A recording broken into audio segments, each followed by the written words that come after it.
Welcome viewers. அது சரியா ஜனவரி 3, 1972 அமெரிக்காவுடைய இலினாய்ஸ் அப்படிங்கிற ஸ்டேட்டில் இருக்கிற சிகாகோ அப்படிங்கிற சிட்டில நேரம் அதிகாலை 5 மணியை நெருங்கிட்டு இருந்துச்சு. அங்க இருக்கிற ஒரு பஸ் ஸ்டாண்டுக்கு பக்கத்துல நின்றுட்டு இருந்த 16 வயதான மெக்காய் அந்த வழியா அவனை கிராஸ் பண்ணி போயிட்டு இருந்த கார்களை தன்னுடைய கையை காட்டி லிஃப்ட் கேட்டுட்டு இருந்தான். மெக்காய் சிகாகோல இருந்து 470 கிலோமீட்டர் தூரத்தில் இருக்கிற ஒமாகா அப்படிங்கிற சிட்டிக்கு போறதுக்காக தான் அந்த பஸ் ஸ்டாண்டுக்கு வந்திருக்கான். பிகாஸ் அந்த ஒமாகா சிட்டில தான் அவனுடைய வீடு இருந்திருக்கு. இப்ப தன்னுடைய ரிலேட்டிவ்ஸ் உடைய வீட்டுக்கு வந்த மெக்காய் மறுபடியும் அவனுடைய வீட்டுக்கு ரிட்டர்ன் ஆகிறதுக்காக தான் அந்த பஸ் ஸ்டாண்ட்ல வெயிட் பண்ணிட்டு இருந்திருக்கான். பட் அவனுடைய ஊருக்கு போற பஸ் கொஞ்சம் முன்னாடியே கிளம்பி போனதால அவன் அந்த பஸ்ஸை மிஸ் பண்ணிருக்கான். மேலும் அந்த ஊருக்கு போற அடுத்த பஸ் நைட் ஒரு 10 மணிக்கு தான் வரும் அப்படிங்கறதால ஹிட்ச் ஹைக்கிங், அதாவது நம்ம ஊர்ல லிஃப்ட் கேட்டு போவோம் இல்லையா, அப்படி பண்ணியே அவனுடைய ஊருக்கு போயிடலாம், அடுத்த பஸ்ஸுக்காக எல்லாம் வெயிட் பண்ண வேணாம் அப்படின்னு டிசைட் பண்றான். அப்படி ஒரு கார்ல லிஃப்ட் கிடைச்சு அதுல ஏறி போகவும் ஆரம்பிக்கிறான். பட் அப்படி போன மெக்காய்க்கு அவன் எவ்வளவு பெரிய ஆபத்துல மாட்டிருக்கான் அப்படிங்கிறது தெரியாம போயிருச்சு. எஸ், அவன் அந்த கார்ல ஏறி போன அடுத்த 2வது நாள் அவனுடைய பேரண்ட்ஸ் மெக்காயை காணோம் அப்படின்னு போலீஸ் கிட்ட கம்ப்ளைண்ட் கொடுக்குறாங்க. போலீஸும் அந்த கம்ப்ளைண்ட் எடுத்துக்கிட்டு இன்வெஸ்டிகேஷன் ஆரம்பிக்கிறாங்க. போலீஸ் அந்த பையனுடைய ரிலேட்டிவ் வீட்டுல போய் விசாரிச்சுட்டு அந்த பையனுடைய போட்டோவை வச்சு மற்ற இடங்கள்ல விசாரிக்க ஆரம்பிக்கிறாங்க. பட் அங்க இருந்த யாருமே அவனை பார்க்கல அப்படின்னு சொல்ல ஆரம்பிக்கிறாங்க. அது 1972 காலகட்டம் அப்படிங்கறதால செல்போன், சிசிடிவி இந்த மாதிரி எந்த ஒரு கருவிகளும் கிடையாது. சோ மெக்காய் எங்க போனா, அவனுக்கு என்ன ஆச்சு அப்படின்னு தெரியாம போலீஸ் திணற ஆரம்பிக்கிறாங்க. கேஸ்ல எந்த ஒரு முன்னேற்றமுமே இல்லாம 2 வருடங்கள் ஆனதால மெக்காயுடைய கேஸ் ஒரு கோல்ட் கேஸா மாற ஆரம்பிக்குது. ஆனா இந்த கோல்ட் கேஸ் தான் இல்லினாய்ஸ் ஸ்டேட்ல நடக்க போற பல கோல்ட் கேஸுகளுக்கான ஆரம்ப புள்ளியா இருக்க போகுது அப்படிங்கிற விஷயம் போலீஸ்க்கு அப்ப தெரியாம போயிருச்சு. எஸ், 1970 காலகட்டங்கள்ல அமெரிக்கா முழுவதுமே ரொம்பவே பரபரப்பா பேசப்பட்ட, கண்ணை கட்டி காட்டுல விட்ட மாதிரி போலீஸை திணற வச்ச ஒரு போன் சில்லிங்கான கேஸை பத்தி தான் இன்னைக்கு வீடியோல நம்ம டீகோட் பண்ண போறோம். நீங்க பார்த்துட்டு இருக்கிறது சரவணன் டீகோட்ஸ். நான் உங்கள் சரவணன். வாங்க இன்னைக்கு வீடியோக்குள்ள போலாம்.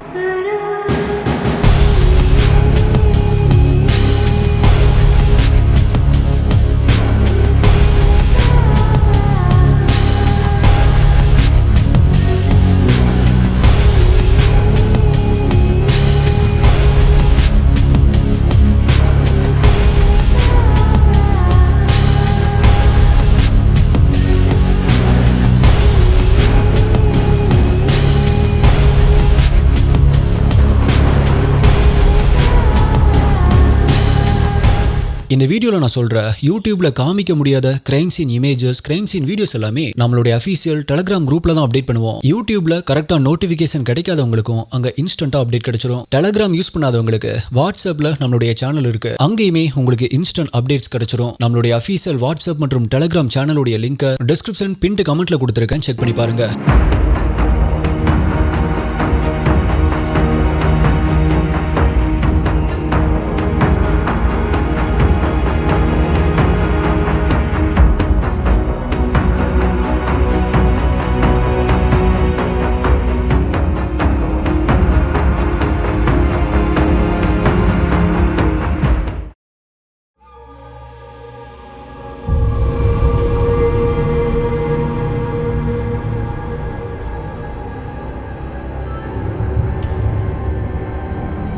இப்ப நம்ம இன்ட்ரோல பார்த்த அந்த இன்சிடென்ட் நடந்ததுக்கு ஒரு 2 வருஷத்துக்கு அப்புறமா 1974 அதே ஜனவரி மாசம் அயோவா அப்படிங்கிற சிட்டிக்கு போன தங்களுடைய மகனை காணோம் அப்படின்னு இன்னொரு பேரண்ட்ஸ் போலீஸ் கிட்ட வந்து கம்ப்ளைண்ட் கொடுக்குறாங்க. பட் அந்த பையனையுமே போலீஸால கண்டுபிடிக்க முடியல. மேலும் அதுக்கு அடுத்த வருஷமே, அதாவது 1975 ஜூலை 31 அன்னைக்கு வீட்டை விட்டு வெளியே போன தன்னுடைய மகன் ஜான்விச்சை காணோம் அப்படின்னு அவனுடைய பேரண்ட்ஸுமே போலீஸ்ல வந்து கம்ப்ளைண்ட் கொடுக்குறாங்க. இது மட்டும் இல்ல, அடுத்த 3 வருஷத்துல காலேஜுக்கு போனவன், ஸ்கூலுக்கு போனவன், வேலைக்கு போனவன், வெளியூருக்கு போனவன், ஃப்ரெண்ட்ஸோட சேர்ந்து ஊர் சுத்த போனவன் அப்படின்னு கிட்டத்தட்ட ஒரு 30 டீனேஜ் பசங்க கண்டினியூஸா காணாம போறாங்க. மேலும் காணாம போனவங்க எல்லாருமே 14 வயதிலிருந்து 21 வயசுக்குள்ள இருந்த இளைஞர்களா தான் இருந்திருக்காங்க. ஆனா அவங்க எல்லாத்துக்குமே என்ன ஆச்சு அப்படின்னு கண்டுபிடிக்க முடியாம, ஒரு சின்ன க்ளூ கூட கிடைக்காம போலீஸ் திணறிட்டு இருந்தாங்க. பட் அதுக்கு இடைப்பட்ட ஒரு நாள்ல தான்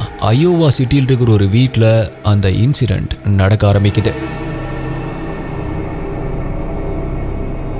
அது 1976 ஜனவரி 18. 40 வயதான கேரல் அப்படிங்கிற லேடிக்கு அவங்களுடைய கணவருடைய நடத்தை மேல ஒரு சந்தேகம் வர ஆரம்பிக்குது. மேலும் அவங்க அப்படி சந்தேகப்படுறது சரிதானா அப்படின்னு ஒரு கன்ஃபியூஸ்டான மைண்ட் செட்ல அவங்க வீட்டுல இருந்த டைனிங் டேபிள்ல உட்கார்ந்துட்டு இருந்தப்பதான் அவங்க வீட்டுடைய காலிங் பெல் அடிக்கிற சத்தமும் அவங்களுக்கு கேக்குது. இப்ப கதவை திறந்து பார்த்த கேரல் அவங்களுடைய சந்தேகத்தை மேலும் அதிகமாக்குற மாதிரியான ஒரு காட்சியை பாக்குறாங்க. எஸ், கேரளுடைய ஹஸ்பண்ட் ஒரு டீனேஜ் பையனோட அந்த வீட்டுடைய வாசல்ல வந்து நிக்கிறத பாக்குறாங்க. அவங்களுடைய ஹஸ்பண்ட் அடிக்கடி டீனேஜ் பசங்களை வீட்டுக்கு கூட்டிட்டு வரதையும் அதுக்கப்புறமா ட்ரிங்க்ஸ் பண்றதா சொல்லிட்டு அந்த பசங்களை அங்க இருக்கிற கராஜுக்கு கூட்டிட்டு போறதையும் கேரல் ரொம்ப நாட்களா கவனிச்சுட்டு தான் இருந்தாங்க. பட் இன்னைக்கு அவங்களுக்கு சந்தேகம் வந்ததுக்கு காரணம், அன்றைய நாள் அவங்களுடைய ஹஸ்பண்ட் கிட்ட வேலை செய்யற ஒரு டீனேஜ் பையன் கேரல் கிட்ட வந்து, உங்களுடைய ஹஸ்பண்டுடைய நடத்தை சரியில்லை, அவர் என்கிட்ட தப்பா நடந்துக்க முயற்சி பண்ணாரு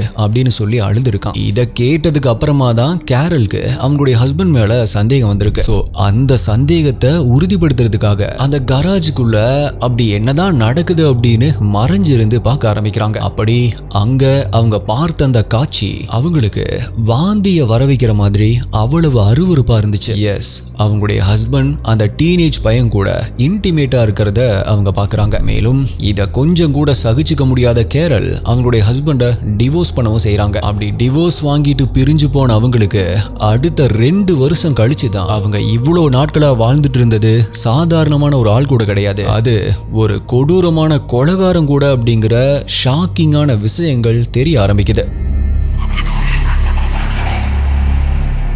அது சரியா டிசம்பர் 11, 1978 அன்னைக்கு ஈவினிங் ஒரு 5 மணி அளவுல 44 வயதான கிரேசி அப்படிங்கிற ஒரு லேடி அவங்களுடைய மகனான ராபர்ட்டை பிக்கப் பண்றதுக்காக அந்த ராபர்ட் வேலை செஞ்சுட்டு இருந்த ஒரு இடத்துக்கு போய் பாக்குறாங்க. ஆனா அங்கிருந்த ராபர்ட்டுடைய ஓனரோ, ராபர்ட் இன்னைக்கு ஒரு 4 மணிக்கு பெர்மிஷன் வாங்கிட்டு கிளம்பி போயிட்டானே அப்படின்னு சொல்றாரு. எங்க போனா அப்படின்னு தெரியுமா அப்படின்னு கேட்டதுக்கு, ராபர்ட் தன்னுடைய கஸ்டமரான ஒரு பில்டிங் கான்ட்ராக்டரை தான் வேலை விஷயமா மீட் பண்ண போயிருக்கான் அப்படின்னு சொல்றாரு. இதை கேட்ட ராபர்ட்டுடைய அம்மாவும் சரி ஓகே அப்படின்னு வீட்டுக்கு கிளம்பி போறாங்க. அடுத்த நாள் காலையில வரைக்குமே அந்த ராபர்ட் வீட்டுக்கு வராம இருந்திருக்கான். இதனால பயந்து போன அவனுடைய அம்மாவோ போலீஸ் கிட்ட போய் கம்ப்ளைண்ட் கொடுக்குறாங்க. போலீஸும் ராபர்ட் பார்க்க போன அந்த பில்டிங் கான்ட்ராக்டருடைய வீட்டுக்கு போய் விசாரிக்கிறாங்க. ஆனா அவரோ, ஆமா ராபர்ட் இங்க வந்திருந்தான், ஆனா என்ன பார்த்துட்டு ஈவினிங் ஒரு 6 மணிக்கெல்லாம் கிளம்பி போயிட்டானே அப்படின்னு சொல்றாரு. பட் அதை நம்பாத போலீஸோ அவருடைய வீடு ஃபுல்லா சர்ச் பண்ண ஆரம்பிக்கிறாங்க. அப்பதான் அந்த வீட்டுக்குள்ள இருக்கிற ஒரு பெட்ரூம் உடைய தரை டேமேஜ் ஆன மாதிரி இருக்கிறத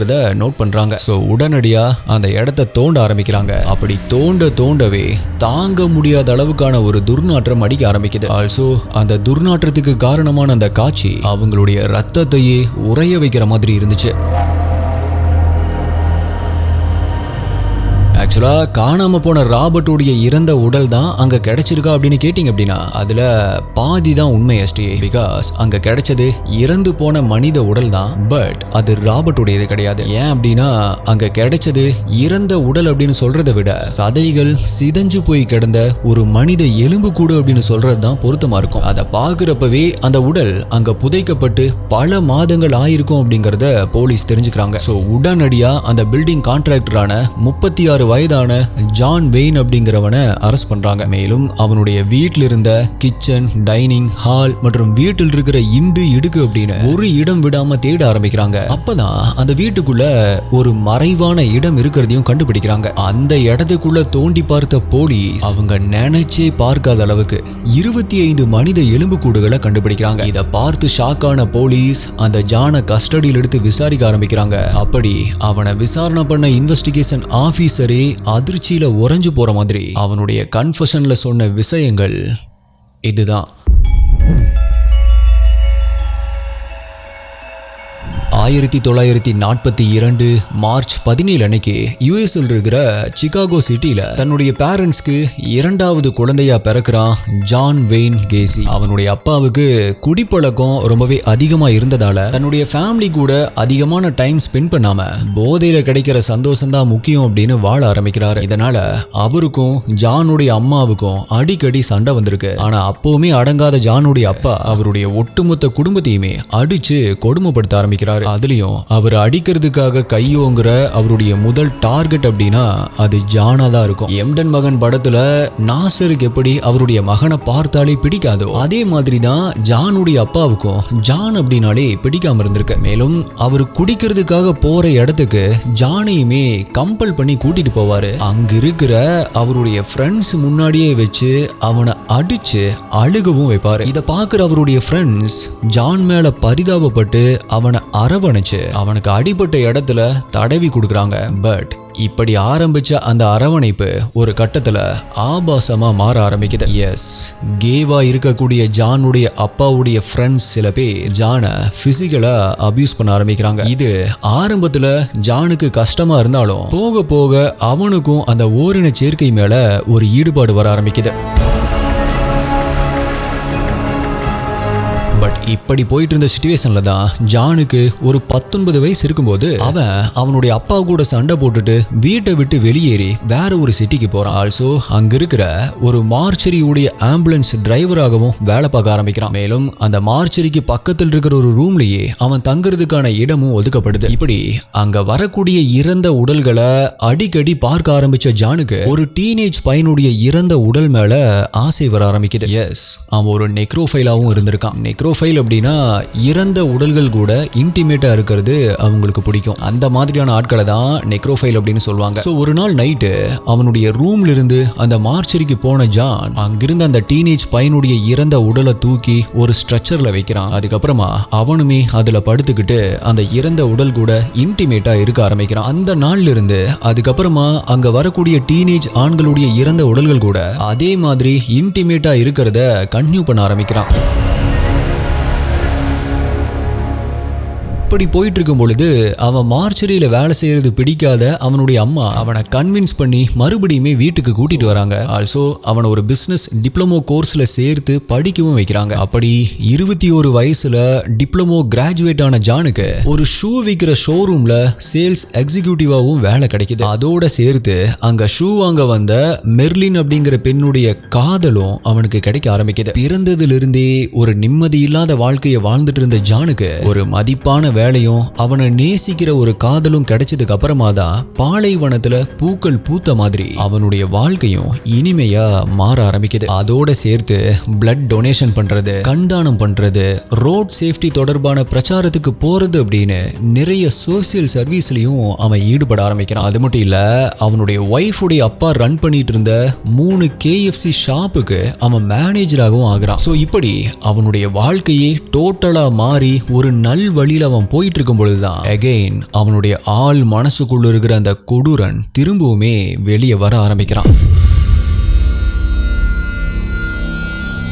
எஸ், அங்க பார்ட் டைமா வேலை பார்க்க வர டீனேஜ் பசங்களுக்கு பணம் கொடுக்கறதா சொல்லி அவங்க கூட இன்டிமேட்டா இருக்க ஆரம்பிக்கிறான். அப்படிதான் 15 வயதான டொனால்ட் அப்படிங்கிற பையனும் ஜானுடைய வலையில சிக்கிறான். அவனுக்கு சரக்கு ஊத்தி கொடுத்து பணமும் கொடுத்த ஜான் கிட்டத்தட்ட 6 மாசமா அவன் கூட இன்டிமேட்டா இருந்திருக்கான். இதனால அந்த டொனால்டுக்கு உடல்ல சில பிரச்சனைகள் வர ஆரம்பிக்குது. அப்பதான் அந்த டொனால்டு தன்னுடைய அப்பா கிட்ட ஜான் கூட இன்டிமேட்டா இருந்த விஷயத்த சொல்லியிருக்கான். இதை கேட்டு ஷாக் ஆன அவனுடைய அப்பா உடனடியா ஜான் மேல போலீஸ்ல ஒரு கம்ப்ளைண்ட் கொடுக்கிறாரு. மேஜர் ஆகாத ஒரு பையன் கூட ஜான் இன்டிமேட்டா இருந்தது அஃபென்ஸ் அப்படிங்கறதால போலீஸ் அவனை அரெஸ்ட் பண்றாங்க. மேலும் 1968 டிசம்பர் மாசம் அவனுக்கு 10 வருஷம் சிறை தண்டனையும் கொடுக்கப்படுது. இந்த விஷயம் தெரிஞ்சதால ஜானுடைய மனைவியும் அவனை டிவோர்ஸ் பண்றாங்க. அதோட அவனுடைய அப்பாவும் குடிச்சு இறந்தும் போறாரு. சோ ஜான் இந்த 2 விஷயத்தையும் மென்ஷன் பண்ணி, நல்லா போயிட்டு இருந்த என்னுடைய வாழ்க்கை நான் பண்ண தப்பாலதான் நான் இப்ப இந்த நிலைமையில நின்னுட்டு இருக்கேன். இது எனக்கு ஒரு மிகப்பெரிய லெசனை கொடுத்துருச்சு. நான் இப்ப திருந்திட்டேன் அப்படின்னு சொல்லி அவனுடைய பரோலுக்கு அப்ளை பண்றான். மேலும் ஜெயில அவனுடைய நடத்தை நல்லாவும் இருந்துச்சு அப்படிங்கறதால 1970 மே மாசம் ஜானுக்கு பரோலும் கிடைக்குது. அதுக்கப்புறமா சில மாதங்கள் கழிச்சு ஜெயில இருந்து கம்ப்ளீட்டா விடுதலையும் ஆகுறான். அப்படி விடுதலை ஆனதுக்கு அப்புறமா அவனுடைய அம்மா கிட்ட இருந்து கொஞ்சம் பணத்தை வாங்கிட்டு அயோகா அப்படிங்கிற சிட்டில அவனுக்கு அப்படின்னு தனியா ஒரு வீடு ஒன்று விலைக்கு வாங்குறான். மேலும் பில்டிங் ரெனோவேஷன் ஒர்க்கை கான்ட்ராக்ட் பேசிஸ்ல எடுத்து செய்ய ஆரம்பிச்சவன் அப்பதான் கேரள 2ஆவதா கல்யாணமும் பண்ணிக்கிறான். பட் இப்பவும் என்ன இருந்தாலுமே அவனுக்குள்ள இருந்த மிருகத்தை அவனால ரொம்ப நாளைக்கு அடக்க முடியல. சோ அவன் கிட்ட வேலைக்கு வந்த டீனேஜ் பசங்களுக்கு பணம் கொடுத்து மறுபடியும் அவனுடைய ஆட்டத்தை ஆட ஆரம்பிக்கிறான். இப்படி போயிட்டு இருந்த சிச்சுவேஷன்ல தான் நான் இன்ட்ரோல சொன்ன மாதிரி மெக்காய் அவன் கிட்ட லிஃப்ட் கேட்டு அவனுடைய கார்ல ஏறி இருக்கான். அப்படி மெக்காய் ஒமாஹா அப்படிங்கிற சிட்டிக்கு போறதை தெரிஞ்சுக்கிட்டு அந்த பையன்கிட்ட ஒரு பொய் சொல்ல ஆரம்பிக்கிறான். நானும் நாளைக்கு காலையில ஒரு வேலை விஷயமா அந்த சிட்டிக்கு தான் போறேன். உனக்கு ஓகே அப்படின்னா இன்னைக்கு நைட்டு என்னுடைய வீட்டுல வந்து ஸ்டே பண்ணு. நாளைக்கு நம்ம 2 பேருமே சேர்ந்து இதே கார்ல ஒன்னா போயிடலாம் அப்படின்னு சொல்லி கன்வின்ஸ் பண்றான். ஸ்ட்ரேஞ்சர் டேஞ்சர் அப்படின்னு தெரியாத மெக்காயும் அதுக்கு ஓகே சொல்றான். அப்படி அவனை வீட்டுக்கு கூட்டிட்டு போன ஜான் அவனுக்கு நல்லா சரக்கு ஊத்தி கொடுக்கறான். போதை மயக்கத்துல அந்த மெக்காயும் நல்லா தூங்க ஆரம்பிக்கிறான். பட் அப்படி தூங்க ஆரம்பிச்ச அவன்கிட்ட அதிகாலை நேரத்துல ஜான் அவனுடைய குணத்தை காட்ட ஆரம்பிக்கிறான். அவனுடைய பெட்ரூம்ல மறைச்சு வச்சிருந்த ஹேண்ட் கப்ஸை எடுத்து அவன் அதை அந்த மெக்காயுடைய கால்ல மாட்டி லாக் பண்றான். ஆல்சோ அவனுடைய கைகளையும் முதுகுக்கு பின்னாடி வச்சு லாக் பண்றான். அதுக்கப்புறமா அந்த மெக்காயுடைய ட்ரெஸ்ஸை கழட்டி அவன் கூட இன்டிமேட்டா இருக்க ஆரம்பிக்கிறான். அப்பதான் அந்த போதை தெளிய ஆரம்பிச்ச மெக்காய்க்கு அவன் ஒரு தப்பான ஆள்கிட்ட மாட்டிக்கிட்டான் அப்படின்னு புரிய ஆரம்பிக்குது. But it's too late. Because இப்ப இவனை இப்படியே வெளியே விட்டோம் அப்படின்னா நம்மளை போய் போலீஸ் கிட்ட மாட்டி விட்டுருவான் அப்படின்னு பயந்த ஜான் அங்கிருந்த கயிறை எடுத்து அவனுடைய கழுத்தை நெரிக்க ஆரம்பிக்கிறான். இதுல மூச்சு திணறி துடிக்க ஆரம்பிச்ச மெக்காய் அடுத்த சில நொடிகள்லேயே பரிதாபமா இறந்து போறான். அப்படி இறந்த அவனுடைய உடலை ஜான் அவனுடைய வீட்டுக்குள்ளேயே ஒரு குழியை தோண்டி புதைக்க ஆரம்பிக்கிறான். அதுக்கப்புறமா அதே மாதிரி 1974 ஜனவரி மாசம் கார்ல போயிட்டு இருந்த ஜான் கிட்ட லிஃப்ட் கேட்டு ஏறின இன்னொரு டீனேஜ் பையனையும் அவனுடைய வீட்டுக்கு கூட்டிட்டு போறான். அவங்க கூடயும் இன்டிமேட்டா இருந்துட்டு அவனுடைய கழுத்தையும் நெரிச்சு கொலை பண்ணி அதே மாதிரி அவனுடைய வீட்டுக்குள்ளேயே புதைக்கவும் செய்யறான். இப்படி தொடர்ச்சியா 2 கொலைகளை பண்ணவனுக்கு போலீஸ் கிட்ட நம்ம மாட்டவே இல்லையே, போலீஸ் கிட்ட இருந்து தப்பிக்கிறது ஒன்னும் கஷ்டமான விஷயமா தெரியலையே அப்படின்னு திங்க் பண்ண ஜான் ஒவ்வொரு முறையும் லிஃப்ட் கேட்கிற டீனேஜ் பசங்களை கண்டுபிடிக்கிறது கஷ்டம் அப்படிங்கறதால ஒரு புது ரூட்ல அவனுடைய விக்டிம்ஸை பிடிக்க ஆரம்பிக்கிறான். அதாவது ஜோக்கர் ஒரு கோமாளி மாதிரி வேஷம் போட்டுட்டு பப்ளிக் மத்தியில மேஜிக் பண்ணுவாங்க இல்லையா, அந்த மாதிரி ஹேண்ட் கப்ஸை கீ இல்லாம அன்லாக் பண்ற மேஜிக் ஒன்ன பண்ணி பல டீனேஜ் பசங்களை கவர் ஆரம்பிக்கிறான். அப்படி அவங்க கிட்ட பேச வர்ற அந்த பசங்களை ஒவ்வொருத்தரையா என்னுடைய வீட்டுக்கு வா, நான் உனக்கு இதை கத்து தரேன் அப்படின்னு சொல்லி கூட்டிட்டு போறான். ஆல்சோ அவனுடைய காம வெறி தீர்ந்ததுக்கு அப்புறமா அவங்க எல்லாத்தையுமே அதே மாதிரியே அவனுடைய வீட்டுக்குள்ளேயே வச்சு சமாதி கட்டியிருக்கான். இப்படி அவன் ஜோக்கர் வேஷம் போட்டு கொலை பண்ணதால பத்திரிகைகள்ல அந்த டைம்ல அவனுக்கு க்ளோன் கில்லர் அப்படிங்கிற ஒரு பெயரை வச்சு அவனை பத்தின செய்திகள் வெளிவர ஆரம்பிச்சது. அதை படிக்க ஆரம்பிச்ச அமெரிக்க மக்களும் சாதாரணமா இந்த க்ளோன் மாதிரி வேஷம் போட்டவங்களை பார்த்தாவே பயந்து நடுங்க ஆரம்பிச்சாங்க.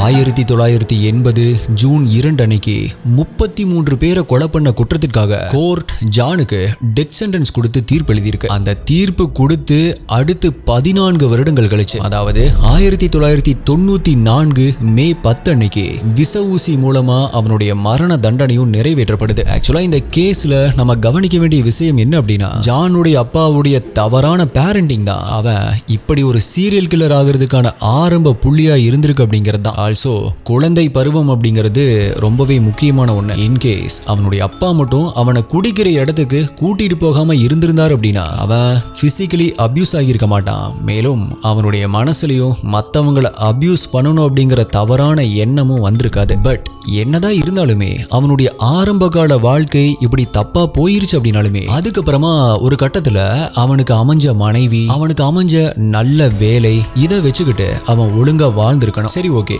அப்பதான் அவன் திருந்தல அப்படின்னாலுமே அதுக்கப்புறமா ஜெயில இருந்து அவனுக்கு பரோல் கிடைச்சதுக்கு அப்புறமா கூட அவன் திருந்தி வாழ்றதுக்கு முயற்சி பண்ணிருக்கலாம். பட் இத்தனை சான்ஸ் கிடைச்சுமே கடைசி வரைக்குமே திருந்தாத ஜென்மமா வாழ்ந்த ஜான் கடைசியில விச ஊசி போட்டு கொல்லப்பட்டிருக்கான். ஆக்சுவலா அவனுடைய வாழ்க்கையில ஒரு கட்டத்துல ரொம்ப நல்லவனா தான் வாழ்ந்திருக்கான். பல சமூக சேவைகள் பண்ணி பல பேர்கிட்ட நல்ல பெயரை வாங்கி இருந்திருக்கான். பட் அவன் பண்ண கொடூரமான கொலைகளுக்கு முன்னால அது எல்லாமே காணாம போயிருச்சு அப்படின்னு தான் சொல்லணும். So my dear dear SDA head investigators, நீங்க இந்த கேஸை பத்தி என்ன நினைக்கிறீங்க? இவன் கில்லரா மாறினதுக்கு காரணம் என்ன அப்படிங்கிற உங்களுடைய கருத்துக்களை மறக்காம கீழே கமெண்ட் பண்ணுங்க. ஆல்சோ அடுத்தது என்ன கேஸ் வேணும், என்ன டாபிக்ல வீடியோ வேணும் அப்படிங்கறதையும் கீழே கமெண்ட் பண்ணுங்க. உங்களுடைய பெஸ்டான கமெண்ட் அடுத்த வீடியோல வரும். இப்போ வரைக்கும் லைக் பண்ணாம பார்த்துட்டு இருந்தா ஒரு லைக் கொடுத்துருங்க. பிகாஸ் உங்களுடைய லைக் தான் எனக்கு ஒரு மோட்டிவேஷனா இருக்கும். வேற ஒரு வீடியோல மீட் பண்றேன்.